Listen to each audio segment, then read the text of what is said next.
Hello, you magnificent bastards! Glad you tuned in, and it's good to be back. Well, let's not fiddle around with any kind of sugarcoating intro and let's get straight to the point. European demographics are changing, and Islam will play an increasingly important part in all of this. Not too long ago, I remember actually quite a bit of talk about this issue, mostly around the first decade of this new and somewhat confusing century. I remember German magazines like the Spiegel having been rather vocal about this issue, as was the German left. Any mention of an increasingly Islamic Germany was quickly dismissed as the paranoid delusions of Nazis. At one point, the Taz, one of the biggest German newspapers, commented on a Spiegel cover, "The new NPD posters are here," with the NPD being the National Democratic Party, the contemporary Nazi boogeyman, essentially. In this video, I'd like to highlight one of the most dangerous and at the same time one of the most common misconceptions that people tend to have about the demographic changes in general and cultural and religious changes in the population in special. As one of the commenters below the aforementioned Taz post wrote, "Muhammad is amongst the most popular boy names in Britain on place 35, far below Oliver, Jack, Harry, Ethan, Joshua, Isaac and many more from Torah and Bible." There appears to be this unwritten consensus amongst a good chunk of our population that you are only ever allowed to worry about an encroaching Islamization after said Islamization has reached a certain level. The problem here is that not only is that level never properly defined, it also appears to be constantly shifting upwards. I remember some people back in the day, way before my day even, unironically making the claim that Muslims will never reach the magical 2% of the German population, and as such, they are no social force to be reckoned with. Well, guess what? Today, more than 5% of the entire German population is Muslim, and according to predictions by Pew Research, we might face up to 7.1% until the year 2030. Also, and this number, at least in my opinion, is far scarier than the aforementioned numbers, 16% of all the children in elementary schools nationwide are Muslim already. 16%.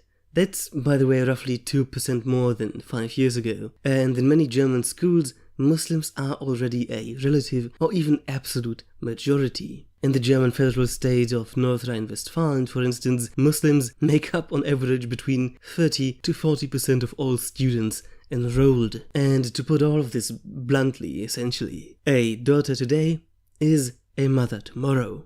And while there is no data, as far as I know at least, if you have any data, then as always, drop it by me. I'm always happy about data. And while there is no data showing birth rates for Muslims in Germany, Turkish women alone, who are part of the largest source of Muslims in Germany, Turks being about 60% of all German Muslims, have a birth rate of 1.8 children per woman, while native women have only a birth rate of 1.3. The United Kingdom is another good example of this issue. Any claim of an increasing Islamization of the good old United Kingdom is met with a snide, "Wow, how can you even worry about like 5% of the population?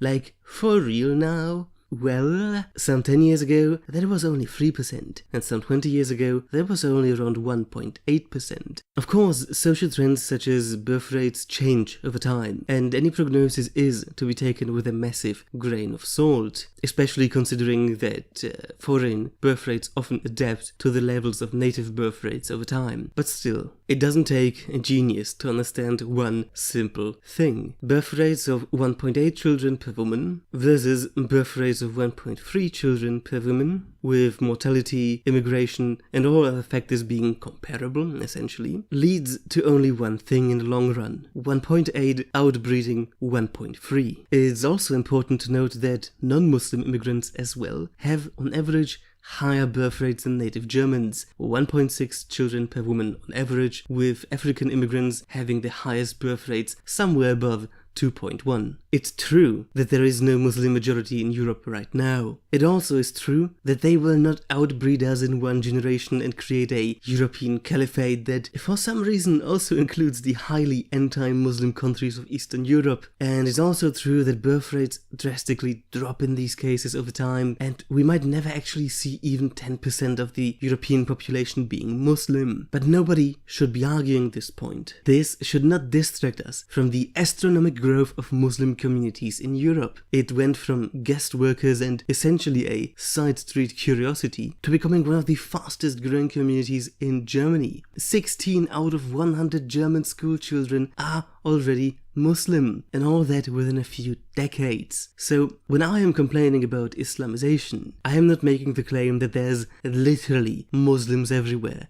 and that they are some kind of huge majority that they will establish a caliphate in our lifetime. In fact, any nationwide claim like that, in Europe at least, is not factual and should not be made. What we should be arguing here are the relevant trends, the massive birth rate advantage aided by great conversion rates and even more dwindling native birth rates. And in the end, it's a very simple equation that you can make here. The more Muslims there will be in Europe, the less of the, percentually speaking, native culture will there be. And to respond to the comment from the beginning of this video regarding Muhammad being only on place 35 of popular boy names, 30 years ago it wouldn't have been anywhere near the top 100 popular names, and in another 30 years it might very well be in the top 20. Just because things aren't bad now doesn't mean they won't be bad later. Now take your virtue signaling and ahistorical approach of only the moment right now counts and shove it up